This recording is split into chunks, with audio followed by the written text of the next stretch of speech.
Welcome back everybody. Are you a fan of the Yuuzhan Vong, or if you want to sound exotic, the Yuuzhan Vong?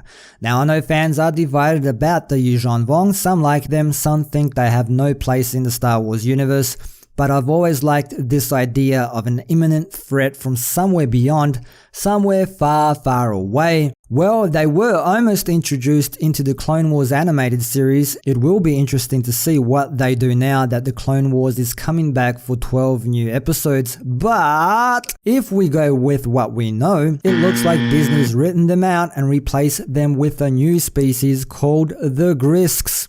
Because if you expanded universe, we want the credit for making stuff up. The future of the Star Wars franchise may truly lie in the unknown regions, as the latest novel unveils a canon replacement for the Yuuzhan Vong. Timothy Zahn's Thrawn Alliances introduces a formidable new alien race, the Grysks, who share some similarities with the Vong and have set their sights on conquering the galaxy.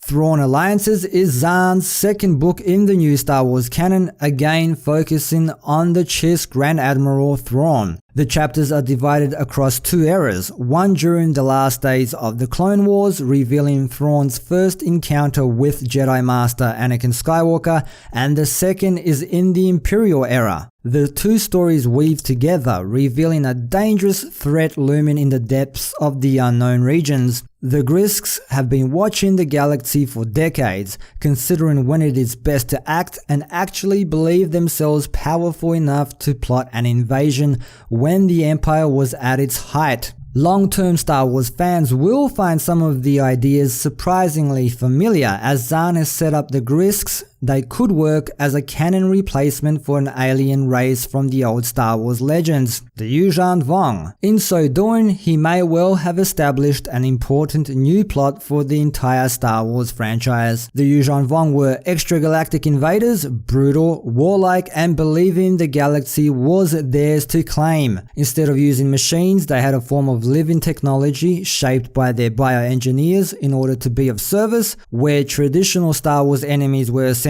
PG-13, it's no coincidence that lightsaber blades cauterize wounds.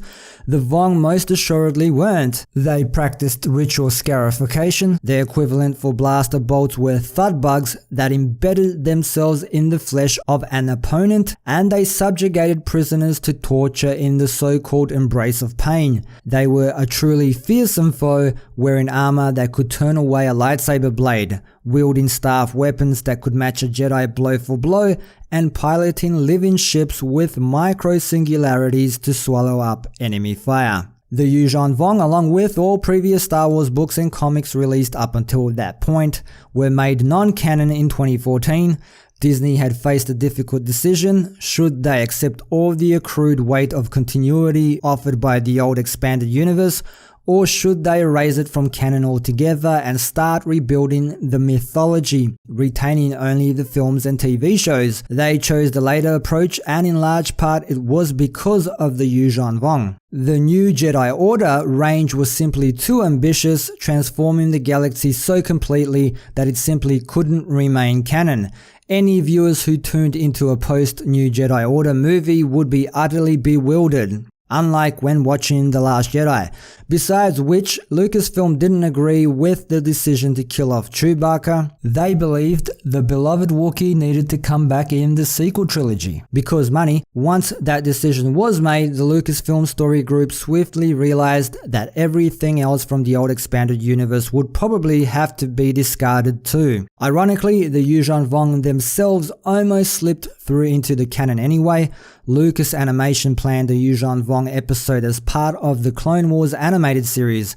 It would have seen an early Yuuzhan Vong scout kidnap one of the cast, with the Jedi rushing to the rescue. Unfortunately, the Clone Wars was cancelled before a script had been produced. The Yuuzhan Vong were left as nothing more than legends. But now, 6 years on from Disney's purchase of Lucasfilm, they may be returning in some form.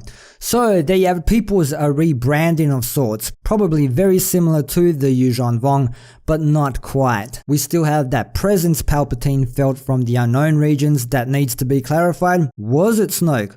Or was it this invasion? Who leads these Grysks? Are they from the unknown regions or are they extragalactic? Do they have anything to do with Snoke's attendants? Does any of it even matter? Leave your thoughts down below. As always, thanks for dropping by and for your continued support. Don't forget to like, share, sub and all of that good stuff. And until next time, see you guys.